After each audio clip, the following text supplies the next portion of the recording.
لیکن بہتر ہوا کہ عمران خان جو ہیں وہ اپنی غلطیاں ہمیشہ کہتے ہیں کہ یہ میرے سے غلطی ہوئی، میں آئندہ نہیں دہراؤں گا۔ پاکستان تحریک انصاف کے کارکنوں نے بھی اپنی غلطی کو تسلیم کیا، اب وہ آگے بڑھے اور ایک پرامن جدوجہد انہوں نے اپنائی۔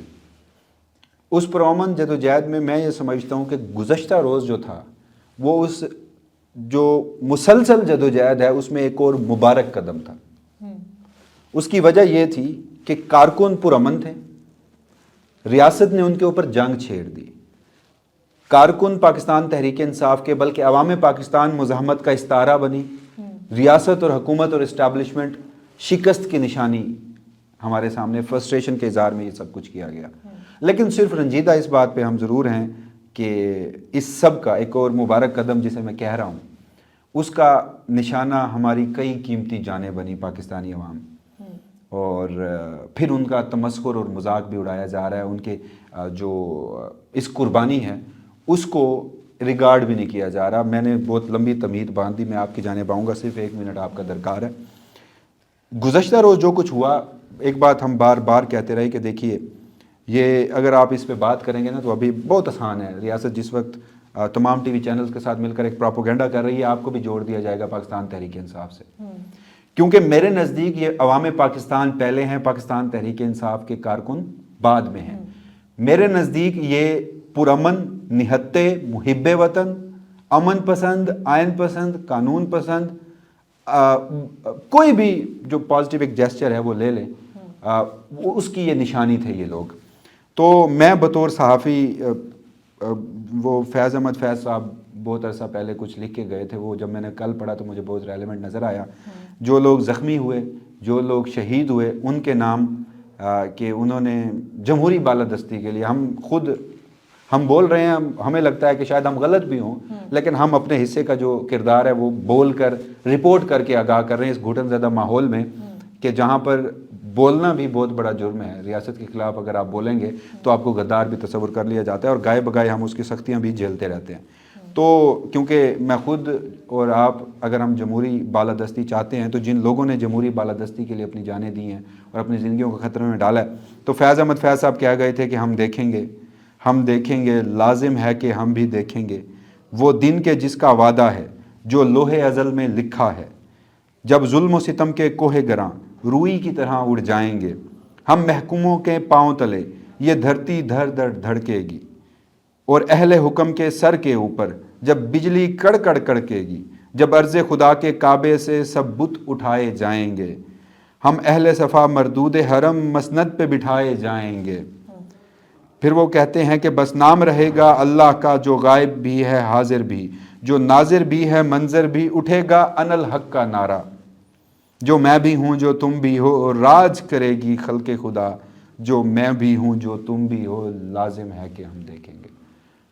اب ذرا کوئکلی جو کچھ ہوا وہ ذرا ہم اس کی روداد عوام کے سامنے رکھ دیتے ہیں۔ دیکھیے گزشتہ روز ہوا کچھ ہے کہ کیونکہ آپ کو پتہ ہے انتظامیہ کا دعویٰ تھا کہ پاکستان تحریک انصاف کو اسلام آباد کے مشہور زمانہ ایکسپریس چوک، جس کو غلط العام ڈی چوک کہا جاتا ہے، وہاں پہنچنے نہیں دیا جائے گا۔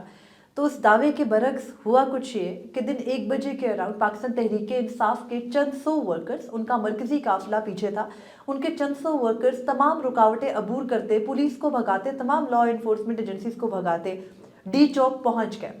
ڈی چوک پہنچنے پر وہ جو کنٹینرز پہ سب سے پہلے گرین کپڑا چڑھایا گیا تھا اس کو اکھاڑ کے پھینکتے ہیں، اور اس کے بعد ان کنٹینرز کے اوپر چڑھ جاتے ہیں اپنے فتح کا جشن منانے۔ جب وہ ان کنٹینرز کے اوپر چڑھتے ہیں تو آپ کو پتہ ہے میڈیا تو اس طرح کے موقعوں پر، کیونکہ پاکستان تحریک انصاف کا ایک چیز تسلیم کرتی ہوں کہ ان کا میڈیا کو لے کر بہت سخت رویہ تھا، اور اس کی وجہ اس لیے سمجھ آتی ہے کیونکہ تمام تر میڈیا چینلز ان کو کور کر رہے تھے، لیکن ایک لفظ بھی نہیں دکھایا جا رہا تھا، بلکہ جو ایک خاص جگہ سے آتے ہوئے سارے ٹکٹس تھے، ایک خاص جگہ سے آتی ہوئی خبریں تھیں، ان کو چلایا جا رہا تھا۔ انہی مظاہرین کو شرپسند کہا جا رہا تھا، ان کارکنان کو جو فتنہ اور اس طرح کے الفاظ ان کے لیے استعمال ہو رہے تھے، تو وہ اس وجہ سے غصے میں تھے۔ خیر کچھ واقعات ایسے بھی ہوئے کہ جہاں پاکستان تحریک انصاف کے ورکرز نے، جب ہم بھی کوریج کر رہے تھے تو اکیلے چینلز کو گھیر لیا، کچھ موقعوں پر لگا کہ کہیں غلطی میں یہ ہم پر حملہ آور مزید نہ ہو جائے، کچھ زیادہ برا نہ ہو جائے، لیکن یہ ساری باتیں سیکنڈری ہیں۔